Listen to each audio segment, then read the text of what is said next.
Good morning, everyone, and welcome to the emPOWER Talk for July 15th, 2026.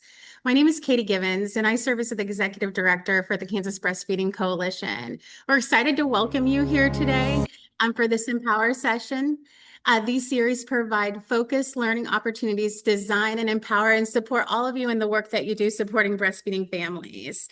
Our goal is to introduce you to emerging research, innovative ideas, inspiring professionals in Kansas and across the country.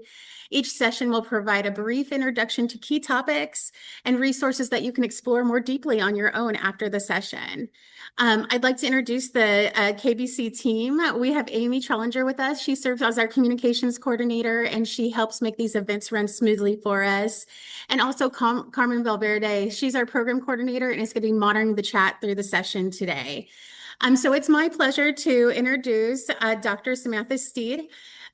Dr. Sam Steed researches maternal stress and child outcomes, having completed a PhD in anthropology at the University of Toronto. Her doctoral research examined how maternal cortisol exposure related to infant outcomes in wild Argonian, I'm going to butcher this, I'm sorry, doctor, wild Angorian Columbus monkeys living in Uganda. She is now conducting human research as a postdoctoral fellow in the Thrive Discovery Labs at the University of Manitoba, investigating how maternal stress influences child growth and behavioral outcomes, and whether breastfeeding may modify these associations. Her research integrates evolutionary and biological perspectives to understand how early life environments shape a child's development. Welcome, doctor. Thank you. Okay, let me share my screen. Okay. Um, hopefully everyone can see properly. Okay, great. Well, first of all, thank you for the introduction, Katie, and for inviting me to present today. I'm really excited to be here to share my research with you all, including some preliminary results, as well as an overview of my future research plans. So broadly, my postdoctoral work is on maternal stress, breastfeeding, and child outcomes. So just before getting into that, I wanted to give just a brief overview of stress and the underlying physiology. So the stress response, referred to sometimes as the flight or fight response, is made up of two physiological pathways. So the neuronally mediated one and the hormonally mediated one. So the neuronally mediated one is called the sympathetic adrenomedullary pathway. So it's activated when the hypothalamus here detects a stressor, and it sends neural signals through the spinal cord and then the sympathetic neurons to affect organs directly. So this is a very fast-acting pathway. It'll trigger as well the adrenal medulla here to release epinephrine into our bloodstream, also known as adrenaline, folks may have heard. And so because it's neuronally mediated, it's fast acting. And so within seconds, you can sort of feel the effects. On the other hand, the hormonally mediated pathway, which is what my focus is on, it's called the hypothalamus pituitary adrenal axis. So this pathway is more slow acting. So you'll again have the hypothalamus detecting the stressor, but this time it'll release a hormone called CRH, which will trigger another part of the brain to release a hormone called ACTH. And this cascade will result in cortisol being released into the blood at the adrenal cortex. So once in the blood, cortisol is fat-based, so it can sort of freely pass into cells, and it basically acts by regulating gene transcription. And so it's known to be involved in a variety of processes. So it can affect metabolism, immune functioning, growth, reproduction. It's estimated to affect about 10% of our genome, and so it can have a really wide range of effects in the body. And so, all this to say, on the left is a fast-acting pathway, and then on the right is slow. And importantly, they also have different shutdown mechanisms. So for the neuronally mediated pathway, as soon as the stressor ceases, the neurons are going to stop firing, and then the effects are going to subside pretty instantly. However, with the HPA axis, the way that it shuts down is actually through negative feedback. So when cortisol levels in the blood rise, they are going to actually feedback to earlier on in this pathway. So feedback, this is a receptor here, the circle, and as well here at the anterior pituitary. And so they're going to actually tell that pathway to turn off. And so this is a really important part of that system because when the pathway is continually activated or frequently activated, it actually weakens this negative feedback mechanism. And so this leads to chronically elevated blood cortisol levels. And so I'm interested in what happens when moms have these chronically elevated cortisol levels during pregnancy as well as lactation and how this affects their child.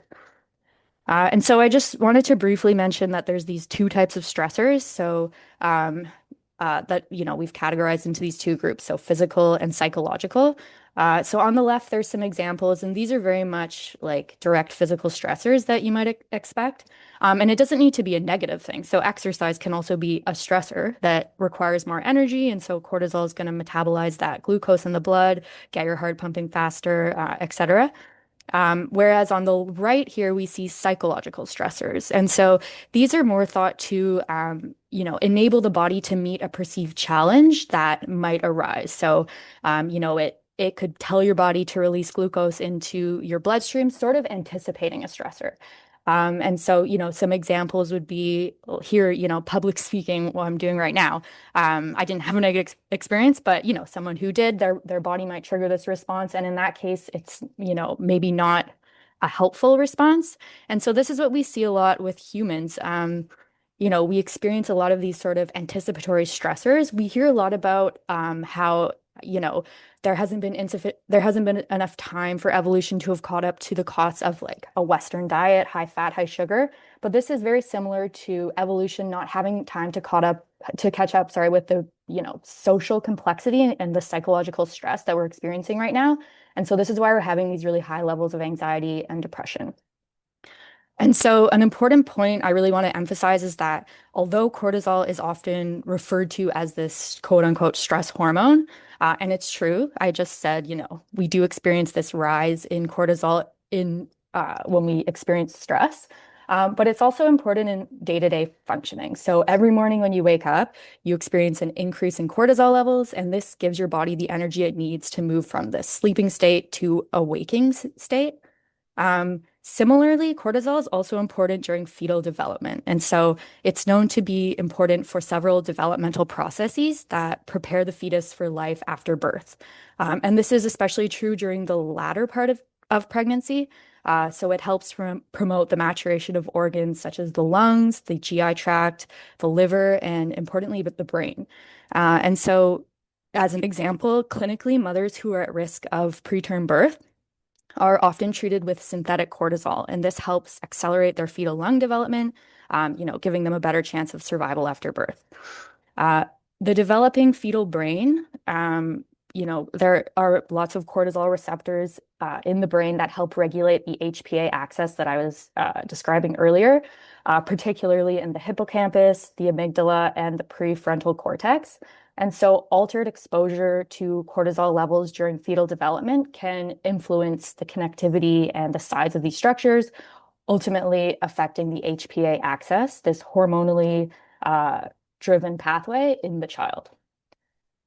Okay, so that was my overview of stress physiology. Now I'll just say, which I'm sure is not news to anyone here, that maternal stress during pregnancy and postnatal is a common experience. So for Kansas specific statistics, I found in the 2020 Kansas PRAMS survey that was completed by about 1,000 women that 1 in 3 moms reported having anxiety during their last pregnancy. So, and this is a trend that holds like more broadly as well. And so given all this, my postdoctoral research questions are to, one, determine whether perinatal stress affects child outcomes, focusing first on behavioral outcomes and then eventually weight-related outcomes. If so, does breastfeeding moderate this effect? And then again, if so, does milk composition underlie the moderating effect? So to answer these questions, I've been working with data from the child cohort study. This is one of Canada's largest and most comprehensive birth cohort studies, and it was designed to understand how broadly how early life environments influence child health and development. So I first wanted to look at the relationship between maternal stress during the perinatal period and child behavior. So to measure stress, mothers in the child cohort study were asked to fill out something called the perceived stress scale. And so they did this at 26 and 30 weeks prenatal, as well as 6 and 12 months postnatal. And so this questionnaire is used to measure how stressful someone perceives their life to have been over the past month. And so scores can range from 0 to 40, with 40 being someone who perceives their life to be the most stressful. At 5 years, the children of these mothers were assessed for internalizing problems. And so this was done using the 99-item parent-reported child behavior checklist. And so internalizing problems refers to, child emotional issues that are directed inward. So the goal is really to identify symptoms that may indicate difficulties such as anxiety, depression, withdrawal, or excessive worry. And so for my preliminary analyses, I used these scores and assigned moms to either a persistent stress group or a low stress group. And so I basically looked at all the perceived stress scale scores and then identified the 75th percentile. And so then, which was 17, you can see here. And so then I assigned all mothers who had a score of above 17 at all 4 time points to the persistent stress group. And then the mothers who had a score below 17 to at all time points to the low stress group. And so this left roughly 700 mothers who were not included in this analysis. The rest didn't have enough data at the 4 time points.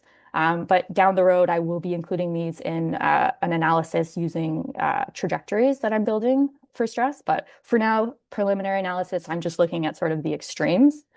And so I used a linear regression model to look at the relationship between the maternal stress group, so whether the mom was in the low or persistent stress group, and then her child's internalizing problems. And so these were the results.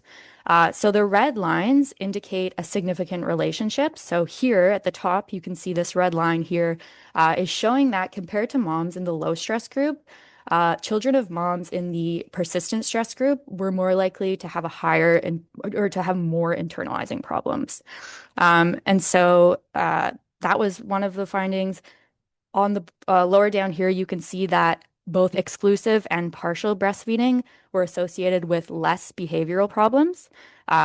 And you can see how far along it is to the left or right is how strong the effect was. So there was less of an effect if it was just partial, and then more of a reduction in the problems if it was exclusive. And so, with this in mind, I wanted to see if the, seeming benefit of breastfeeding was different for the children whose moms were in the persistent versus low stress group. And so I ran this exact same model again, but added this interaction effect between breastfeeding here and then persistent stress here. And so what I found for these preliminary results was that exclusive breastfeeding reduced the child internalizing problems by significantly more if their mother was in the persistent stress group. So looking here at this blue line, you can see that breastfeeding decreases child internalizing problems, slightly for some and even more for exclusive. However, looking at this pink line here, you can see that it has a much stronger effect, and that when the infants of persistently stressed moms are breastfed, it seems to reduce their internalizing problems almost to the level of children whose moms were not stressed.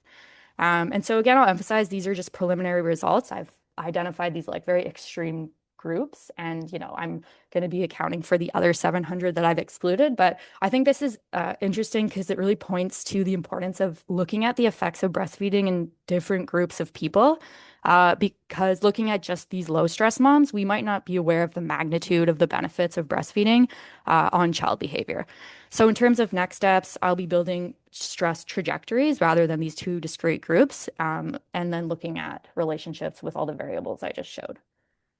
As well, at around 3 months after birth, a subset of the mothers in the child cohort provided a breast milk sample. And so this gives us the opportunity to look at whether specific milk components are contributing to the protective effect of breastfeeding on child internalizing problems. We have data on over 1,000 different components in these milk samples. And so I'll be looking at all of them as well as adding to this list by measuring cortisol in the actual milk samples, which I validated the assay already and there is cortisol in there. So looking at how that affects the relationship is also the plan. So stay tuned for the results. To summarize, we know that prenatal stress can influence fetal and early life development. Elevated maternal stress scores are associated with increased child behavioral problems in the child cohort. And preliminary evidence suggests that breastfeeding may modify the associations between maternal stress and these child behavioral outcomes. And so I'd like to thank my advisor, Dr. Megan Azad, as well as all the other members of the Thrive Lab who've helped me with this analysis so far, as well as, of course, the child study team who are essential for this collection of data that allows us to answer these types of longitudinal research questions. And lastly, thanks to all of you for being here and listening. Thank you, Dr. Steed. This is amazing research, and we certainly hope to have you back. Thank you so much for sharing with us. It's just amazing the research that you're doing and how this can help further the need for breastfeeding in our communities. So thank you. Moving on to our clinical topic, I'd like to introduce Michelle Finn. Michelle is an international board-certified lactation consultant with certifications in perinatal mental health. She began supporting breastfeeding families in 2006 as an accredited La Leche League leader and became an IBCLC in 2011. Michelle has spent the last 13 years working in hospital settings to ensure care practices align with best evidence practices. Michelle currently serves as a lactation team lead at the University of Kansas Health System, supporting new parents and educating maternal child nursing staff and providers, coordinating the milk depot, and collaborating with a team to sustain the facility's High Five Premier recognition. Her undergraduate degree is in communications and public relations, and she holds a master's degree in management from Baker University. Michelle is a past board chair for the Kansas Breastfeeding Coalition and remains involved in the coalition's efforts to create structural changes needed for new parents to meet their feeding goals. She's a youthful empty nester and enjoys music, podcasts, yoga, cooking, and spending time with her families. Welcome, Michelle. My gosh, thank you so much, Katie. That was way too long a bio. I think many of you know me already, but just so grateful to have the opportunity to share some information today. Thank you again to Dr. Steed. That was just fabulous, such powerful information that we have to think about in terms of, perinatal stress and the impacts on the next generation and moving on from there. So we'll roll into this next topic on antenatal hand expression. If you want to move to the next slide. There's been a lot of, hubbub about this on social media and things like that too. And sometimes that information can kind of get ahead of what our evidence says. So I thought this might be a good topic for this group in terms of just what do we know about antenatal hand expression? What are the recommendations? And the pieces that I'm looking at really are largely from iAble. So formerly the Milk Mom, but a group of breastfeeding medicine specialists. And so iAble is a great source of information that I'm looking at to draw most of this information today. So what is antenatal hand expression? Of course, that is sometimes called harvesting colostrum, but that practice of initiating that hand expression early on before the baby is here to be able to capture some of that stored colostrum can be used for early supplementing, whether that is a medical indication or not. I think there's a growing awareness of this practice, especially a lot of the research is around certain more at-risk patient populations. So mothers with type 2 diabetes or gestational diabetes, other things there. So this should always be started after 36. I see some places that say 37 weeks, but always good to talk with the OB provider midwife before initiating this. Okay, next slide. So what are some benefits? I think we can all think right off what would be some great benefits in just having a little extra colostrum on hand. One of the best things I think is anyone that's educating early postpartum families, they're tired, they're overwhelmed. Any opportunity to have some education during the pregnancy gives the opportunity for that new parent to be to kind of start to practice that technique and get comfortable touching their breasts and learning a little bit about where those sweet spots are so they can be better prepared for when the baby arrives. Obviously, supporting exclusivity by having some of that colostrum available if supplementation is indicated. I would also say, though, that any folks, any of those babies that are on a blood sugar protocol, so preterm babies, late preterm infants, large for gestational age, small for gestational age, or infants of diabetic mothers. Those are all those letters. These are babies where they're more likely to have blood sugar issues. And so even if we we may not have a reason to supplement right away because we may not have a blood sugar issue right away. If we can get some of that extra colostrum going early, that's going to maybe prevent some hypoglycemia. And then, of course, any circumstances where there's a separation or any latching challenges, which can happen sometimes. Okay, so what are some drawbacks? I think sometimes it can create some anxiety on the part of families to, feed the freezer, and we see that postpartum as well. That if there's this feeling that, oh my gosh, I got to have a bunch of this, and what if I'm doing this and I'm not seeing anything? Am I going to be less prepared for breastfeeding? Are my breasts going to be less prepared to make milk? Will I not make milk because I'm not seeing any? And we know that there's no, if someone's not able to collect very much or see very much, it doesn't necessarily mean that they're not going to make a full supply once the baby is born. So it just kind of adds to the anxiety. It can. Also, that nipple stimulation can be used to induce or augment labor. So we want to use caution, of course.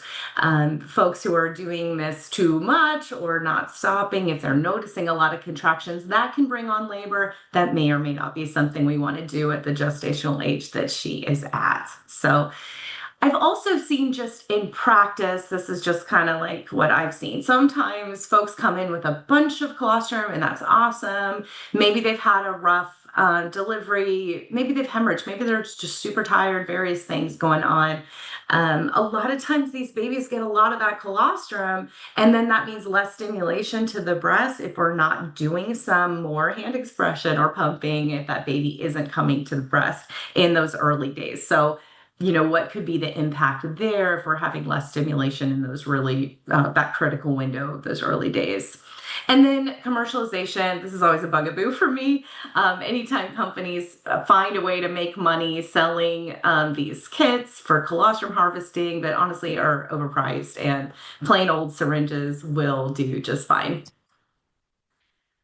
Okay, so patient education around this. Again, the information from MyAble talks about starting on or after 36 weeks gestational age and after a conversation with that prenatal provider, of course. Usually we're talking about maybe 10 minutes or so, once or twice a day. This does not need to be something that we're doing even every day. Maybe we have a busy day and there's a lot else going on. It is okay to skip days. It is okay to see only drops or nothing at all. So that's kind of an important message, I think, to get to expectant families as well. If they are noticing increasing uterine cramping and contractions, then we would want them to discontinue, of course. And we want to be storing the colostrum in really small volumes. So they say kind of 1 to 3 mils, each in its own syringe. I have seen a mom come in and she was expressing, and it was almost like, where you have those little sand things you make on vacation. And it was all the different layers. It was so cool looking of colostrum because she was just freezing. She was freezing it, but just like expressing right on top of it. So we had this like good sized bottle, but then we're, having to thaw it all at once, which was made it more difficult. So small volumes, each in its own syringe. And then we'd want the patient to label with their name, the date expressed, and then freeze it. And I'm not going to go way into this because we have such a short window to talk about this today, but do a quick Google hand expression. There's several great videos. There's links in the chat with some good patient education on this. This is kind of the Jane Morton Stanford University graphics and information on her press, compress, relax, and repeating that. I think the other thing to keep in mind though is there's not one right way to hand express. If somebody is doing their own thing and it doesn't really look like this, but she's comfortable getting a little bit of colostrum, that's awesome. No need to have her do anything different. Next slide. Okay, so what about pumping, right? Parents are getting pumps earlier in their pregnancy, which is great. It's good to have these things on board, especially if a baby is delivering early. But I think sometimes people get these pumps and they just start using them because why not? It's here, or maybe I'm leaking a little bit.